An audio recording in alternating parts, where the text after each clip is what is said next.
Okay, welcome to Build to Civil War.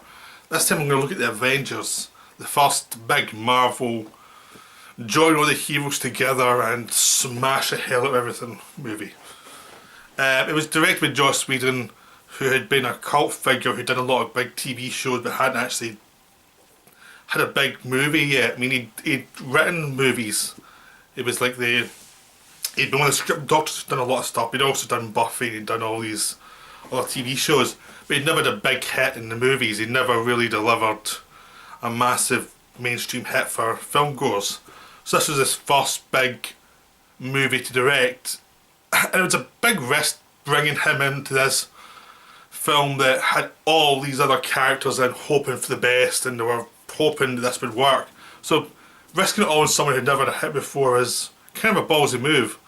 But it turned out a good one because he's an ensemble director. He's a guy who, because he's done TV before, mainly TV, and even his movies, it's not just one central character, it's about 3 or 4 characters generally, maybe even more than that, and how they interact through the episodes and through the stories.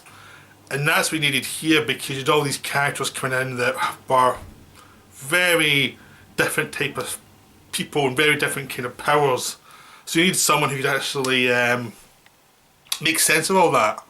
This is very difficult usually. I mean, usually when you have 2 characters or even more characters that come together and their own iconography, like an Alien vs Predator or Frankenstein vs the Wolfman or anything like that, it's always cheesy. It's always like, it never quite fits. It's always like one of those things where you're really straining to actually tie their backstories together in a way that makes sense and doesn't look cheesy. So usually those movies become cheese fests. You just watch them, enjoy them, and ignore them after you've seen them because they don't link to the main stories at all, and they're always they don't really work. I mean, Frankenstein vs the Wolfman is probably the best one. It's cheesy as hell, but it's enjoyable, as a movie. But most of them really don't work. Most of them are just gimmicks. So that's what this film could have been. This film could have been an awful gimmick. Instead, they chose someone who understood characters and whose focus was characterization over plot. Because Joss Whedon's not that good at plot. Right, so yeah, basically, so they brought him in, they gave him a simple setup. Simple setup was, first half of the movie, the Avengers come together. The second half of the movie, they fight a big monster threat. That's all he had. It was an invasion movie. That's all he really had. According to him, that's what he had. And he had one villain, a human villain, which was Loki, who was Thor's brother from the Thor movie.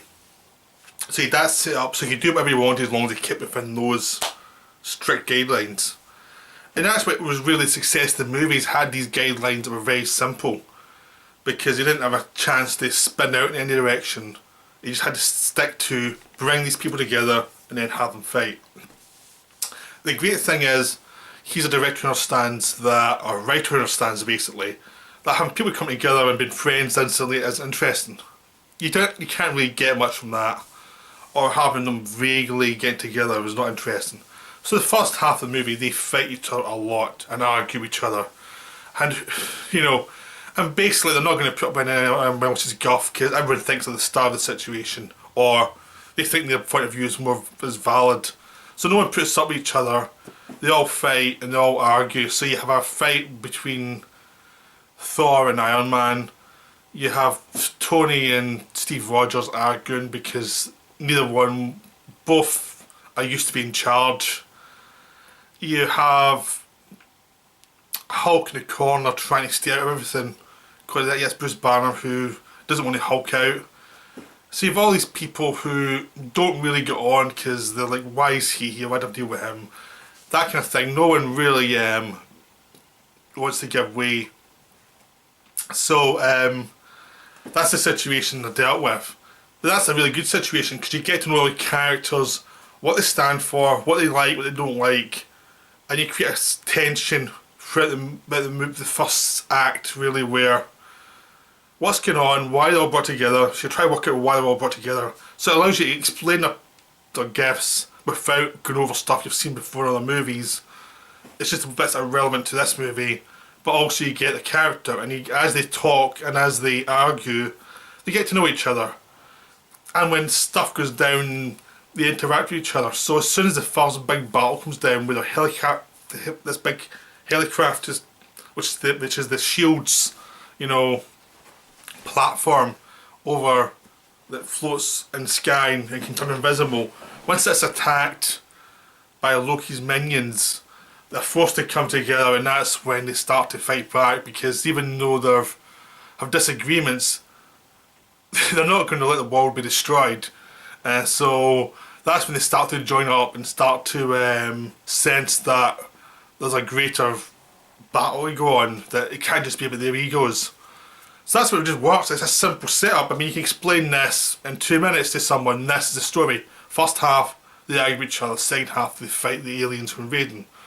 I mean, the big success of the film is the characters. The characters keep the first half moving. I like the first half more than the second half, because I like the characterization, I like them interacting, I like the jokes, I liked how they always played off each other. I mean, some of the plot to get from A to B is mediocre, but it doesn't matter because the characters are so good that who cares? You're just enjoying watching the characters. And you get to see some characters come to the fore that haven't been given time, and everyone seems to, all the actors seem to be game to be giving each other setups and let everyone shine, have a moment to shine. So even though the lead essentially is Robert Downey Jr.'s Tony Stark, he's kind of the guy that's the focal point of the movie, you know, because he's the kind of character that's the most show-offy, and he has all the answers and he can take charge, but they don't always focus on him either, so they let him, he seems to let other actors in and have moments, so he's not trying to hog it all for himself, which really helps. So everyone has their moments, but you get to see other characters come through. I mean, Black Widow had a small part in Iron Man 2, but in this one you get to see a lot more of her motivations, a lot more of her past, or where she comes from. She becomes a much more sympathetic character. She has to deal with Hulk, and she's scared of Hulk. She has to deal with Loki, and she's on the tricks of Loki into giving up what his plan is. So even though she doesn't have the fighting skills, she's got a lot of fighting skills, but they're human v human. But because of that, she's actually paying more attention to a lot of details that the other ones might miss a bit more. She's paying attention to everything. So that really works the film, because she solves a lot of problems by being observant. So that becomes so she went from a character who was not that important in Iron Man 2 and wasn't well liked, to a character who was very well liked in this film and who became very important for the rest of the film. So now she's one of the most popular characters, and mainly because of this film, because they got her right here and they could move on from here to do stuff with her. You're introduced to Hawkeye in this one. You get a little moment in Thor with Hawkeye, but here's when he's in war, but you don't really, but his character's more set up as a villain. The first half of the movie has been mind controlled. You get a bit of him in the second half of the movie. He's a decent, simple guy, and he and Black Widow have a close bond. We don't really get much of him until the second movie, where you find out what his deal actually is. But he's a mysterious figure. But they actually hired Jeremy Renner to play him. He's a good actor, so even though you're not getting tons of information about him, it's enough because they hire a good actor, and he can fill in a lot, and the other parts will come forward later. It's the same way it happened with Black Widow. The first movie got bit details, but you didn't really get to know them until the next one, really. So I mean, they do that, but that actually is the kind of one of the more important bonds in the Avengers movies, is Black Widow and Hawkeye, because in this basically as a movies, the two movies, their friendship is important, because in the first movie it's important to her to find a way to get him back from being controlled by Loki. And in the second movie you find out more about him, you find out more about what the bond actually is, and him trying to find her and save her from Ultron. So they play off things, like first movie she saves him, second movie he helps save her. You know, it's like, it's that thing, it's about the friendship, and that becomes an important point in the story. So it's quite nice, because there's certain things that are important in Avengers that are probably less important in the other movies. And you get to know more about Nick Fury in this one, what his motivation is for creating Avengers. so you give him more detail there as well. So all these little details work. You see Captain America slowly coming back into the world in this movie, because this is the first time you've seen him from where he's gone from the past to the present. And he's still finding his feet, and the fact that it's only towards the end of the film he starts to like get confident again. I mean, it's not like it's a dirt through his depression or anything, it's just that he's still kind of, he's very sharp, but he's still trying to work out who is his allies, who can he trust. And it's done in a very quick-witted way, but it's there, and it's always something that's nicely going in the background. And he's fighting against Tony, who he sees as selfish, and Tony sees him as a bit of a stiff. And that's a nice dynamic that seems to be really paying off throughout the movies, as those two have very different ideologies.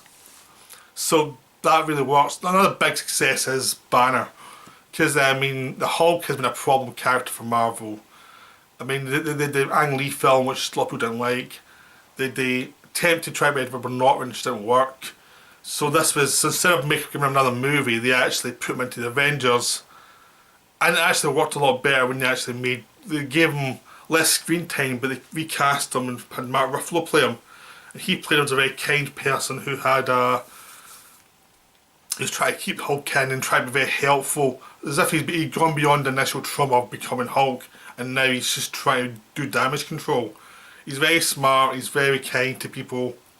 It really works because he's essentially trying to help, but he's trying to keep people out of danger at the same time, so he becomes a very sympathetic character, which continues beyond this movie as well. He becomes this character who people can now connect with. So the character went from something that didn't work to now the character really does work.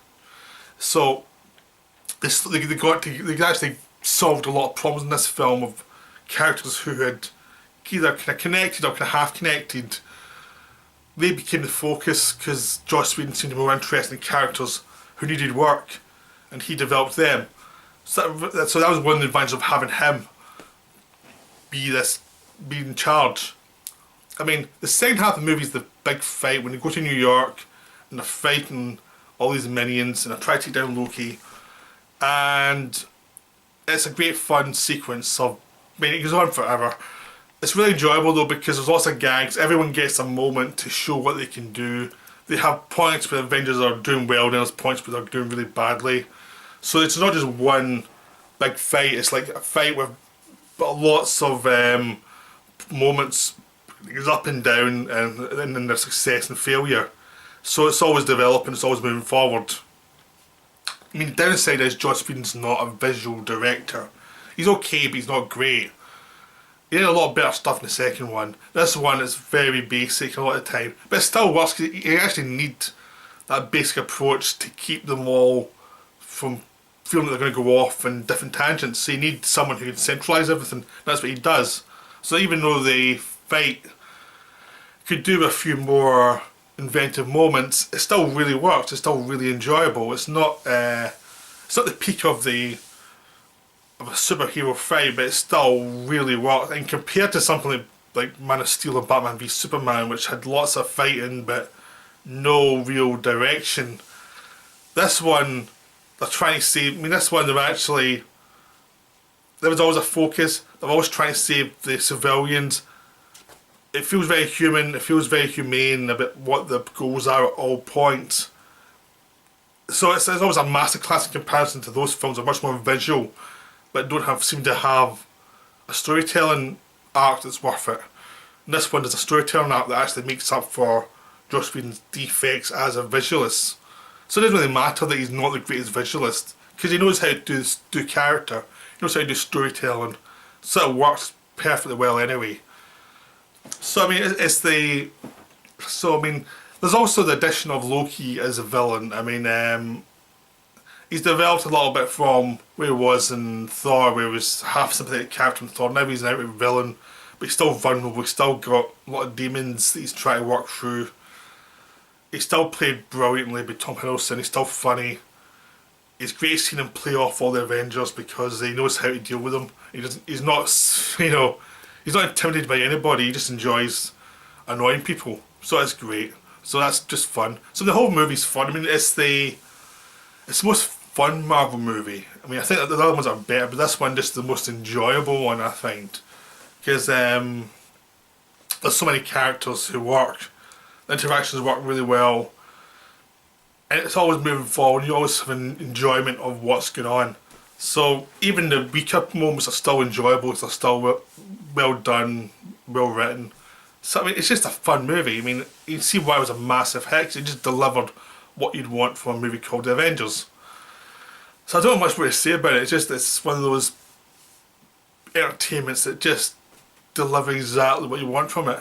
So I hope you enjoyed this, and I'll be back with Avengers 2.